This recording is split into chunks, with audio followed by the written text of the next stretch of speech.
반갑습니다. 한 주간 잘 지내셨죠? 오래간만에 우리 최도현 장로님, 전인숙 집사님 이렇게 또 얼굴 뵈니까 너무나 반갑습니다. 건강하셨으리라고 생각이 듭니다. 저는 사실 오늘 좀 특별한 제목으로 설교 제목을 정했습니다. 하나님의 꿈이라는 그런 제목의 말씀을 준비했는데, 그 말씀을 준비하기 전에 저는 너무나 잘 알고 있는 이혜인 수녀님의 짧은 시 한 편을 또 먼저 읽고자 합니다. 사실 이 이혜인 수녀님이 누구에게나 작은 위로자가 되고 싶은 마음으로 썼다는 시 꿈일기 2입니다. 목마른 이들에게 물 한 잔씩 건넸다가 꿈이 깨었습니다. 그렇게 살아야겠습니다. 살아있는 모든 것을 다시 사랑해야 하겠습니다. 누구에게나 물 한 잔 건네는 그런 마음으로, 목마른 마음으로, 꿈에서 나는 때로 천사이지만 꿈을 깨면 자신의 목마름도 달래지 못합니다. 참 마음에 많이 남는 시입니다. 사실 꿈속에서는 누군가에게 물 한 잔을 건네는 사람이었는데, 막상 꿈에서 깨어나면은 자신의 목마름조차도 달래지 못한다는 그런 말입니다. 사실 생각해 보면은 어쩌면 우리의 인생도 이와 비슷하다는 생각이 듭니다. 우리도 좋은 꿈을 꿉니다. 또 더 따뜻한 사람이 되고 싶고, 또 누군가에게 위로가 되고 싶은 그런 사람이 되고 싶고, 또 사랑도 나누면서 살아가고 싶습니다. 그런데 우리의 현실은 늘 그 꿈만큼 살아내지는 못하는 것 같습니다. 남의 목마름은 보이는데 정작 내 안의 목마름은 어찌하지 못할 때가 많이 있습니다. 좋은 마음은 있는데 그 마음을 끝까지 살아낼 힘이 없을 때가 있다는 말입니다. 꿈은 있는데 그 꿈을 붙들고 살아갈 능력은 내게 없는 것처럼 느껴질 때도 있습니다. 사실 생각해 보면 우리가 흔히 말하는 이 꿈은 대개 사람의 마음에서 시작되는 꿈입니다. 소망일 수도 있고, 또 아니면 아직 이루어지지 않는 미래를 향한 기대일 수도 있습니다. 그렇지만 성경을 조금 더 깊게 읽어가 보면 전혀 다른 차원의 꿈이 나타납니다. 그것은 사람이 스스로 품어낸 꿈이 아니라 하나님께서 보여주시는 꿈입니다. 하나님께서 한 사람의 밤에 찾아오실 때 주시는 꿈도 있고, 또 역사의 큰 흐름과 당신의 뜻을 보여주시기 위한 환상이나 이상도 있습니다. 이 세 단어를 오늘 꼭 기억하시기 바랍니다. 할람, 하존, 마레. 구약성경은 이 꿈과 환상을 가리켜서 할람, 하존, 마레와 같은 히브리어 단어를 사용합니다. 사실 이 단어는 성경에서 한국어로 잘못 번역되다 보니까 비슷합니다. 또 잘못 번역된 그런 부분도 상당히 많이 있습니다. 근데 이 할람이라는 단어는 한 사람의 밤에 임한 개인적인 꿈이고, 하존이라는 단어는 역사의 방향을 보여주는 그런 환상, 그것을 이야기합니다. 그런데 이 마레가 중요합니다. 마레는 그 가운데 하나님께서 특별히 밝혀주시는 그 장면을 우리는 환상, 이상, 즉 마레라고 이야기합니다. 그래서 오늘 우리가 함께 붙들어야 할 질문은 이렇게 질문해보고 싶습니다. 나는 과연 무엇을 꿈꾸고 있는가? 또 그뿐만 아니라 하나님께서 무엇을 보여주고 계시는가 하는 질문입니다. 내 마음의 바람만이 아니라 하나님의 뜻과 하나님의 시간과 하나님의 인도하심을 살피는 것입니다. 그래서 성경은 이렇게 이야기합니다. 내가 내 영을 만민에게 부어주리니, 요한일서에서는 그 후에라고 이야기합니다. 너희 늙은이는 꿈을 꾸며 너희 젊은이는 이상을 볼 것이며, 너희 늙은이는 꿈을 꾸며 너희 젊은이는 이상을 볼 것이라고 했습니다. 사랑하는 성도 여러분,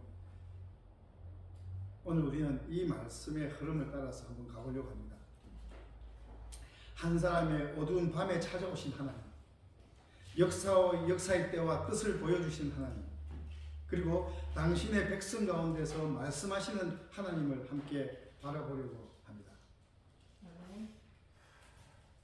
오늘 이 시간 사람이 꾸는 꿈을 넘어서 하나님께서 보여주시는 꿈을 우리 함께 바라보게 되기를 바랍니다. 그리고 그 말씀의 길을 따라서 하나님께서 한 사람의 삶과 역사를 어떻게 이끌어 가시는지 조금 더 깊이 생각해 보는 시간이 되었으면 합니다.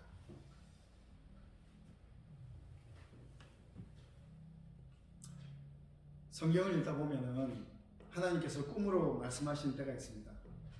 그런데 그 꿈은 대개 형편이 가장 좋을 때 찾아오지는 않습니다. 오히려 사람이 흔들리는 그 밤에, 또 길을 잃은 시간에, 또 자기 힘으로는 더 이상 어쩔 수 없는 자리에서 하나님은 꿈으로 말씀하셨습니다. 야곱이 그랬습니다. 야곱은 잘 아시다시피 평안한 집에 머물던 사람이 아니었습니다. 형 에서를 피해서 도망가던 사람이었습니다. 미래는 불안했고 마음은 무거웠고 자기가 뿌린 문제를 아는 채 길 위에 서 있던 사람이 바로 야곱이었습니다. 이런 야곱이 들판에서 돌을 베고 누웠을 때 하나님은 그 밤을 그냥 지나치지 않으셨습니다. 꿈에 본 적, 사닥다리가 땅 위에 서 있는데 그 꼭대기가 하늘에 닿았고 하나님의 사자들이 그 위에 오르락내리락 하고, 그러면서 여호와께서 이르시되 나는 여호와이니 너의 조부 아브라함의 하나님이요 이삭의 하나님이라고 말씀을 하십니다. 야곱은 도망치고 있었는데 하나님은 야곱을 놓지 않고 계셨던 것입니다. 그래서 이 꿈의 핵심은 사닥다리, 이것이 야곱이 높이 올라가는 데 있는 것이 아니라 끊어진 것 같은 하늘과 땅 사이를 하나님께서 다시 연결하고 계시다는 겁니다. 결국 야곱의 꿈은 뭐냐 하면 바로 내가 너를 떠나지 않겠다는 하나님의 약속의 꿈이었던 것입니다. 그래서 야곱은 깨어난 뒤 이렇게 고백합니다. 여호와께서 과연 여기에 계시거늘 내가 알지 못하였도다. 참 이 말씀은 은혜로운 말씀입니다. 우리가 살다 보면은 여기가 어딘지 그렇게 묻고 싶은 자리가 있을 때가 있습니다. 왜 내가 이런 일을 겪어야 되지? 왜 내 삶이 내 생각대로 풀리지 않는지 다들 도무지 그런 때가 있기만 마련입니다. 그렇지만 바로 그때 우리가 몰랐을 뿐이지 하나님은 이미 거기에 계셨다는 사실입니다. 사실 요셉도 그렇습니다. 요셉 역시 꿈을 받은 사람이었습니다. 그러나 그 꿈은 곧바로 영광으로 이어지진 않았습니다. 미움과 버림받음과 억울함과 긴 기다림을 지나갔습니다. 형제들에게 버림도 받았고 낯선 땅에 팔려갔고 또 억울한 누명을 쓰고 감옥에도 갇혔습니다. 그렇지만 하나님은 그 모든 시간 속에 요셉의 삶을 놓지 않으셨습니다. 그래서 요셉은 나중에 이렇게 이야기를 합니다. 당신들은 나를 헤아려 하였으나 하나님은 그것을 무엇으로 바꾸사? 선으로 바꾸사. 하나님은 그것을 선으로 바꾸셨다고 이야기합니다. 그래서 많은 백성의 생명을 구원하시려 하셨다고 이야기합니다. 사람들은 헤아려고 했지만 하나님은 선으로 바꾸셨습니다. 고난이 아프지 않았다는 말이 아닙니다. 그렇지만 하나님은 무너진 자리마저도 하나님 당신의 뜻 안에서 새롭게 엮어 가셨다는 사실입니다. 사실 여기서 우리는 중요한 사실 하나를 배웁니다. 성경에서 꿈은 내가 원하는 것을 이루는 그런 청사진이 아닙니다. 하나님께서 한 사람의 삶을 붙드시고 그 걸음을 다시 이끌어 가시는 은혜의 방식인 것입니다. 우리의 꿈은 대체적으로 무엇이 되고자 하는가? 높은 자리에 오르는 것, 인정받는 것, 그것을 향합니다. 그렇지만 하나님의 꿈은 우리를 높이기보다는 깊게 하시고 사람들 위에 서게 하기보다는 사람들 곁에 서게 하십니다. 아멘.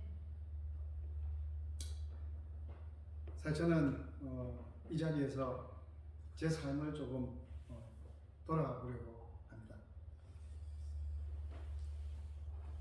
여러분, 저에게도 젊은 날 정말 큰 꿈이 있었습니다. 저를 정말로 아끼시던 지도 교수님의 뒤를 따라서 교수가 되고 싶었습니다. 그리고 그 꿈을 이루었습니다. 또 대학교 선배들 동문회장 하시는 모습이 너무나 멋져 보여서 대학교 동문회장이 되고 싶다는 마음도 있었습니다. 그 꿈도 다 이뤘습니다. 그리고 우리나라의 해양공학을 이끌어가는 학회에서 학회장이 되고 싶다는 마음도 있었습니다. 그 꿈도 다 이뤘습니다. 그렇지만 솔직히 말씀드리면 거기서 끝이 아니었습니다. 저에게는 더 높은 자리도 마음에 두고 있었습니다. 또 그것을 향해 나아가고 있었습니다. 돌이켜보면 저는 분명한 꿈을 가지고 살아왔던 사람이고 맡겨진 자리에서 최선을 다하고 싶었고 책임있게 인정받는 삶을 살고 싶었고 또 더 넓은 자리에서 더 크게 쓰임을 받고 싶었습니다. 근데 하나님은 제 꿈을 제가 그려놓은 방향대로 이루어가시지 않으셨습니다. 오히려 하나님은 제 인생을 다시 부르셨습니다. 제가 생각한 더 높은 자리보다는 더 깊은 자리로 저를 이끄셨습니다. 사람들 위에 서는 길보다 사람들 곁에 서는 길로, 성과를 말하는 자리보다 한 사람의 눈물을 가까이 보는 자리로, 또 한 영혼의 아픔을 듣는 자리로, 말씀 앞에서 함께 서는 길로 저를 이끄셨습니다. 지금 돌아보면 이루어진 꿈도 있고 이루어지지 않은 꿈도 있습니다. 그렇지만 그 모든 시간이 헛된 시간은 아니었습니다. 왜냐하면 하나님의 손이 제 인생의 방향을 바꾸는 시간이 바로 그 시간이었기 때문입니다. 그리고 솔직히 저는 지금도 이 교회에서 그것을 다시 배우고 있습니다. 하나님께서는 제게 처음부터 큰 그림을 다 보여주시지는 않았습니다. 대신 한 분 한 분의 얼굴을 보게 하셨고 또 한 가정의 기도 제목을 듣게 하셨고 또 이 교회의 기다림과 눈물을 조금씩 배우게 하셨습니다. 어쩌면 하나님의 꿈은 처음부터 거대한 계획으로만 오는 것이 아닐지도 모릅니다. 한 사람을 사랑하게 하시고 한 생명의 아픔에 다가가게 하시고 한 공동체를 품게 하는 것인지도 모르겠습니다. 그래서 성도 여러분, 중요한 것은 내가 무엇이 될 것인가 그것만이 아닙니다. 더 중요한 것은 하나님께서 나를 어떻게 이끌어가고 계시는가라는 사실입니다. 아멘. 그래서 영감의 글은 이렇게 이야기를 합니다. 인간을 위한 하나님 이상은 사람의 생각이 도달할 수 있는 가장 높은 경지보다 더 높다. 인간을 위한 하나님의 이상은 경건 곧 하나님과 같은 성품을 가지는 것이 도달해야 할 목표이다. 그렇습니다. 하나님의 꿈은 우리를 세상적으로 높이는 데 있지 않습니다. 하나님을 닮아가게 하시는 데 있는 것입니다. 아멘. 성도 여러분, 야곱의 밤을 기억하시기 바랍니다. 요셉의 긴 시간을 기억하시기 바랍니다. 하나님은 한 사람의 어두운 밤을 버리지 않으십니다. 그리고 우리가 다 알지 못한 사이에도 우리의 걸음을 붙들고 계십니다.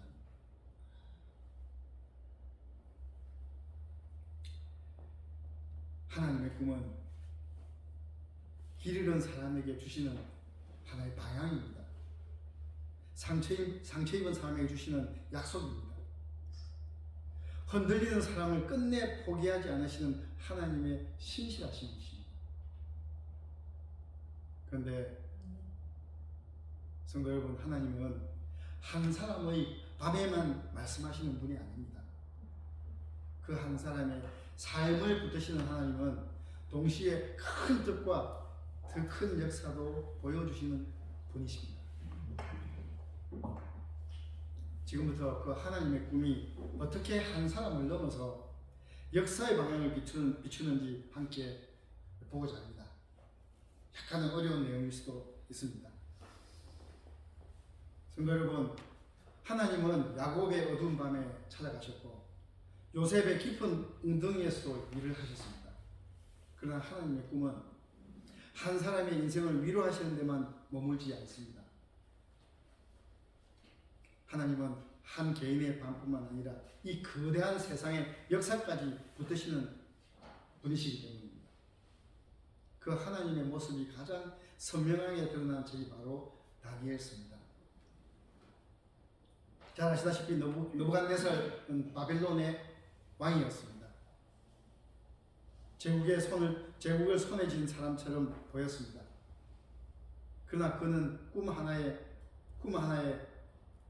흔들렸습니다. 느부갓네살이 꿈을 꾸고 그로 말미암아 마음이 번민하여 잠을 이루지 못합니다. 왕은 세상을 다스리는 것 같았지만 정작 자기 앞날을 알지 못했습니다. 왜 그렇습니까? 역사의 주인은 왕이 아니라 하나님입니다. 그래서 하나님은 이방 왕에게도 꿈을 주십니다. 그 꿈이 바로 히브리어로 할람입니다. 하나님께서 꿈으로 개입하셔서 세상 제국은 다 지나가고 마침내 하나님의 나라에 서게 될 것을 알리시는 겁니다. 그런데 하나님은 다니엘에게는 여기서 더 깊은 것을 보여주십니다. 단순한 꿈을 넘어서 역사의 큰 그림을 펼쳐져 보이십니다. 그것이 바로 환상이라고 이상이라고 번역된 하존이라는 단어입니다. 벨사살 왕 3년에 다시 한 환상, 하존이 이상이 나타납니다. 하존이라는 단어는 큰 환상입니다. 역사의 흐름 속에서 다니엘 8장에서 성소가 어떻게 짓밟히고 하나님께서 그 문제를 어떻게 바로 잡으실지를 보여주는 그 계시를 우리는 하존이라고 이야기합니다.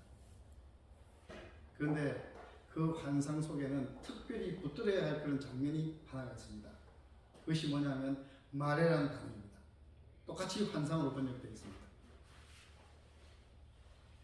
마레는 하나님께서 정하신 때와 뜻이 집중되어 들어가는 그 장면을 이야기할 때 마레라는 단어를 쓰는 겁니다. 다니엘서에서 하나님은 단지 제국의 흥망만을 보여주신 것이 아니라 정하신 시간 속에서 하나님의 꿈이 어떻게 이루어지실지를 보여주시는 겁니다. 그래서 우리는 너무나 잘 알고 있는 다니엘서 8장 14절 2300주야까지 그때 성소가 정결하게 함을 입으리라 하였느니라. 가브리엘아, 이 환상을 이 사람에게 깨닫게 하라. 이 환상이 바로 마레란 단어입니다. 다니엘이 무겁게 여긴 것은 제국들의 이름만이 아니었습니다. 하나님께서 정하신 때였던 겁니다. 그 시간의 뜻을 다 헤아리지 못한 채 다니엘은 기도하면서 실험하게 됩니다. 그래서 우리는 잘 아시다시피 다니엘 9장으로 넘어갑니다. 그래서 다니엘이 다 깨닫지 못한 그 마레를 풀어주시는 겁니다. 다니엘서 9장 23절의 말씀입니다. 이제 내게 알리러 왔느냐 그런즉 너는 이 일을 생각하고 그 환상을 깨달을지니라. 이 환상이 바로 마레라는 단어입니다. 그리고 9장 24절에 우리가 또 너무나 잘 아는 예언의 말씀이 있습니다. 바로 70일의 예언입니다.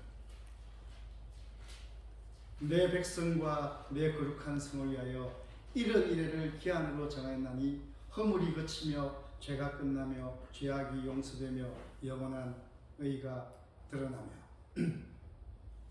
성도 여러분, 이 말씀은 단지 어려운 예언 계산의 문제가 아닙니다.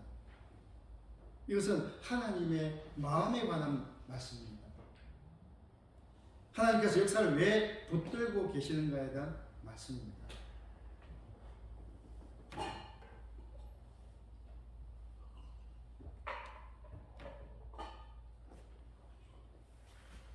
하나님께서는 죄를 끝내시고 허물을 속하시고 영원한 의를 드러내시기 위해 역사를 이끌고 계십니다.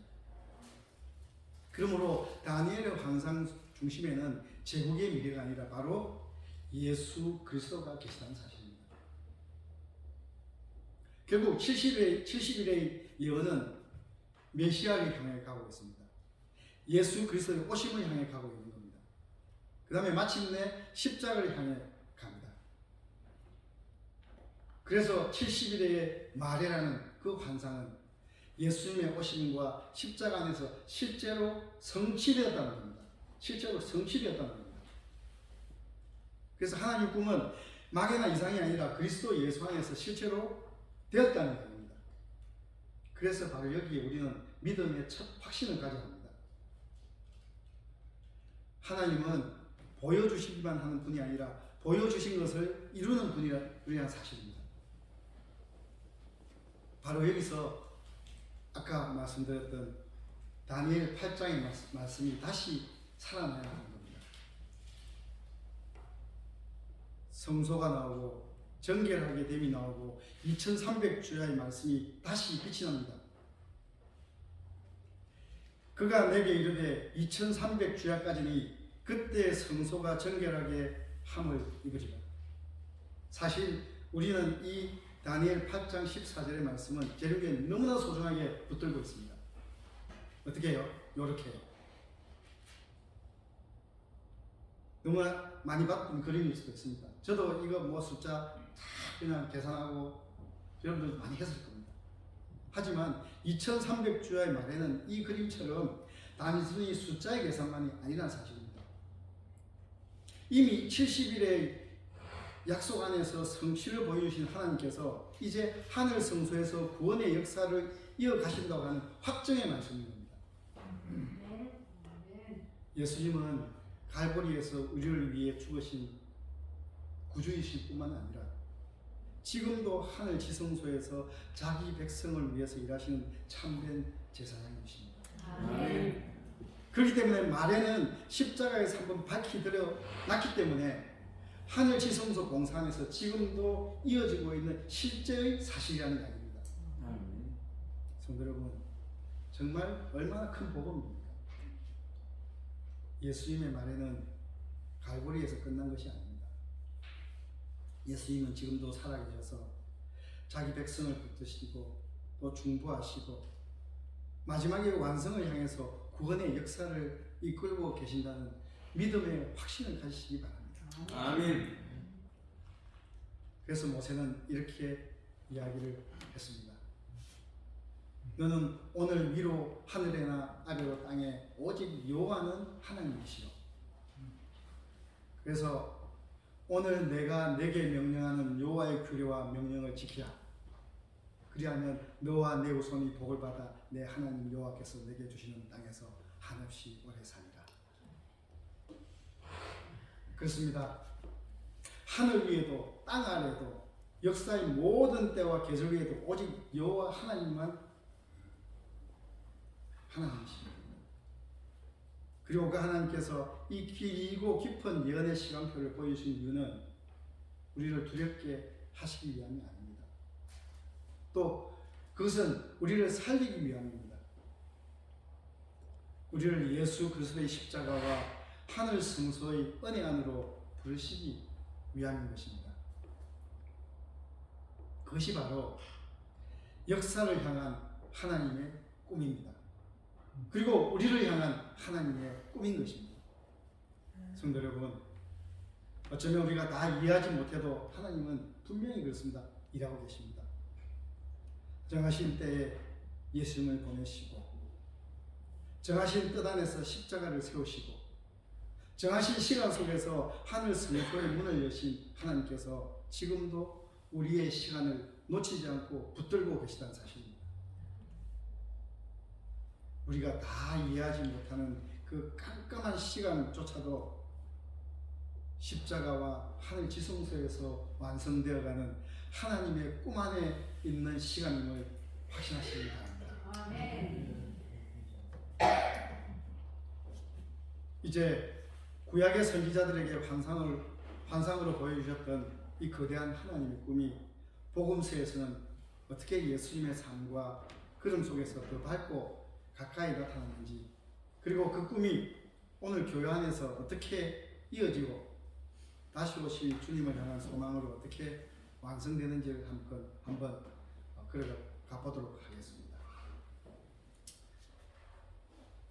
여러분, 다니엘이 멀리 환상으로 보았던 하나님의 꿈은 때가 참에 예수 그리스도의 삶과 걸음 속으로 우리 앞으로 더 밝고 가까이 나타났습니다.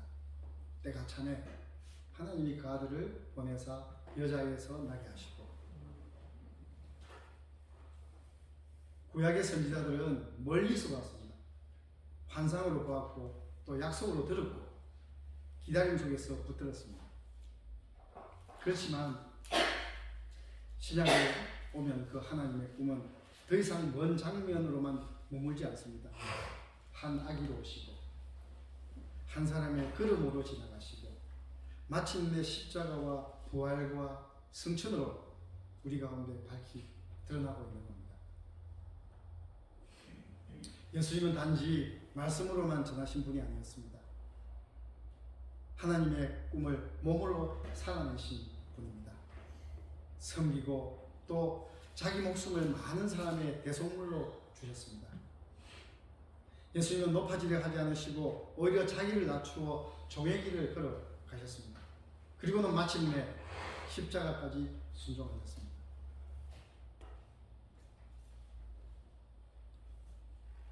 그래서 우리는 예수님 안에서 분명히 볼 수 있습니다. 하나님의 꿈은 정죄보다는 회복으로, 배제보다는 품는 것으로, 절망보다는 소망으로 흘러간다는 사실입니다. 그리고 예수님은 그 꿈의 중심을 아주 분명하게 말씀하셨습니다. 주 너의 하나님을 사랑하라. 그 다음에 내 이웃을 자신과 같이 사랑하라. 아멘. 위로는 하나님을 사랑하고 아래로는 이웃을 사랑하는 것. 이것이 바로 예수님께서 보여주신 하나님의 꿈인 것입니다. 아멘. 그렇기 때문에 하나님의 꿈은 바로 언제나 예수님의 길을 닮아 있습니다. 살리는 길입니다. 품는 길입니다. 그리고 또 끝까지 버리지 않는 길입니다. 그런데 주님은 그 꿈을 당신 안에서만 머물게 하지 않으셨습니다. 그 꿈을 교회 안에 남겨두셨습니다. 하나님의 꿈이 믿음의 사람들을 통해서 계속 이어지게 하셨다는 것입니다. 하나님께서 다니엘에게 보여주셨던 그 뜻은 요엘의 약속 안에서 성령을 통해서 하나님의 백성 안에 다시 살아 움직이게 됩니다. 그 후예가 말세가 되고 있습니다.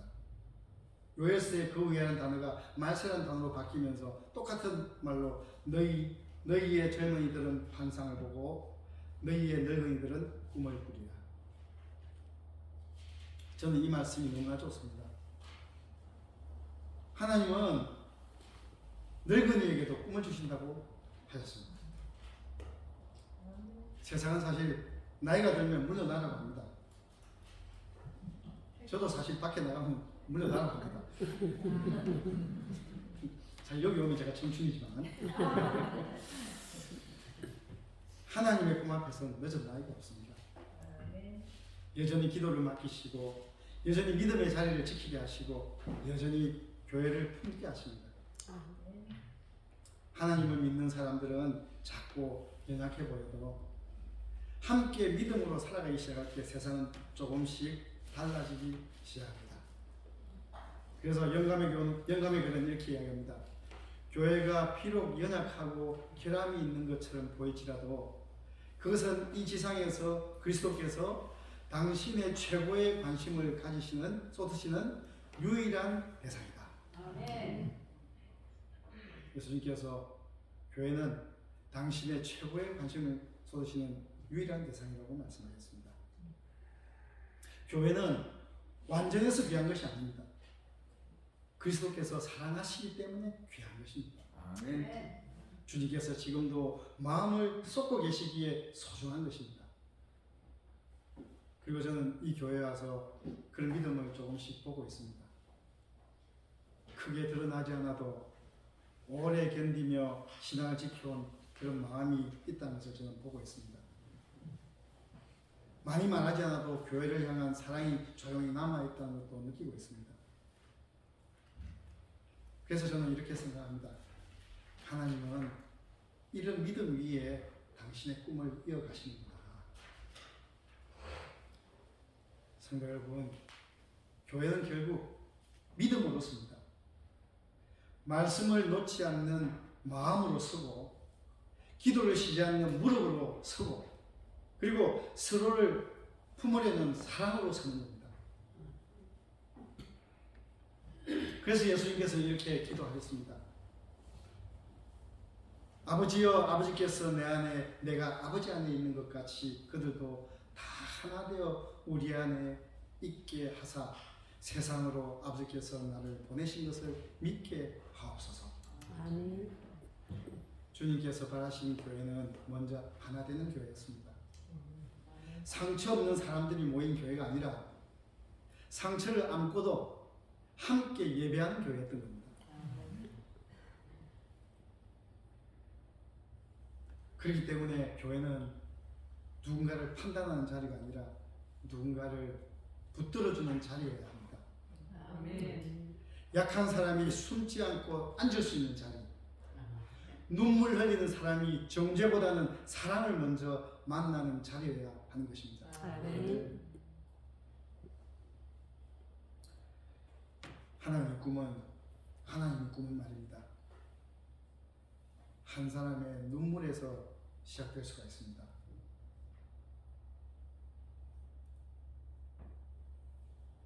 그렇지만 그 꿈은 교회의 기도 속에서 자라고 교회의 사랑 속에서 이어지고 교회의 믿음 속에서 지켜질 수가 있습니다. 성도 여러분, 이제 저는 말씀을 정리하고자 합니다. 결국 하나님께서 우리에게 주시는 꿈은 내가 무엇이 되는가 하는 꿈이 아니라는 겁니다. 하나님께서 우리를 통해 무엇을 이룰 것인가 하는 그것의 꿈인 것입니다. 아멘. 야곱의 밤에도 하나님은 꿈을 주셨습니다. 요셉의 긴 시간에도 하나님은 일하셨습니다. 다니엘의 환상 속에서도 하나님은 역사를 보여주셨습니다.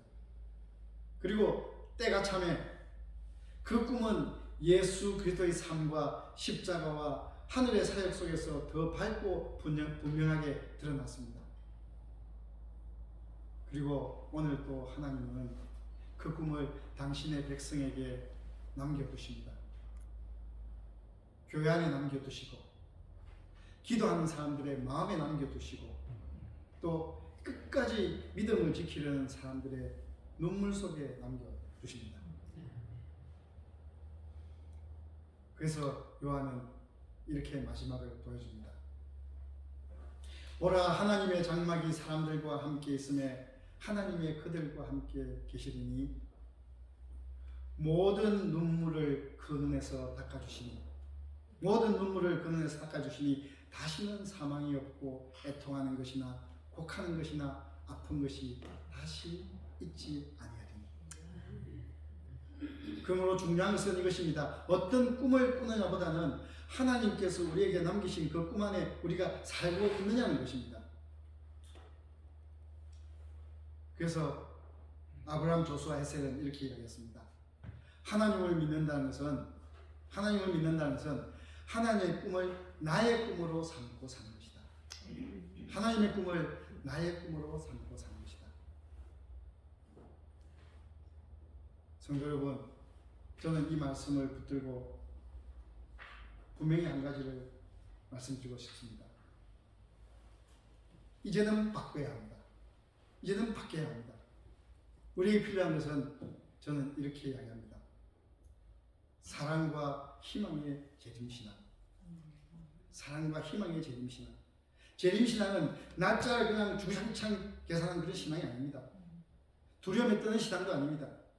세상을 던지고 숨는 신앙도 아닙니다. 다시 오실 주님 때문에 오늘 더 사랑하며 사는 것입니다.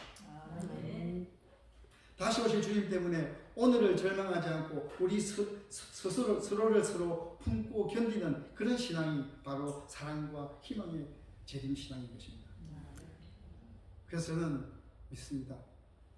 사랑이 없는 재림신앙은 주님의 마음이 아닙니다. 희망이 없는 재림신앙은 복음의 빛이 아닙니다. 그래서 저에게는 새로운 꿈이 있습니다. 사랑과 희망의 재림신앙으로 다시 서는 교회입니다. 사람이 많지 않아도 사랑이 식지 않는 교회. 세상이 어두워져도 희망을 놓지 않는 교회. 눈물이 있어도 기도를 멈추지 않는 교회. 상처 입은 사람이 와도 정죄보다는 사랑을 먼저 만나는 교회. 다시 오실 주님을 기다리면서도 오늘의 사람을 외면하지 않는 교회.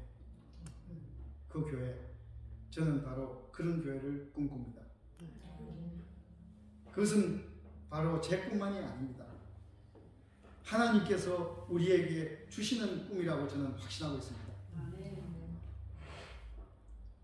그렇습니다. 사랑하는 성도 여러분, 마지막까지 이 믿음을 놓지 않으시길 바랍니다. 사랑과 희망의 재림신앙, 이것이 우리의 믿음이어야 되고 우리의 기다림이어야 되고 우리 교회가 붙들어야 할 꿈이어야 합니다. 다시 오실 주님을 바라보면서 오늘을 더 사랑하시기 바랍니다. 오늘 더 소망하시기 바랍니다. 오늘 서로를 더 붙드시기 바랍니다. 그리고 끝내는 주님 앞에 서는 그날까지 사랑과 희망의 재림신앙으로 굳게 서는 우리 모두가 되시기를 주님의 이름으로 간절히 축원합니다. 아멘.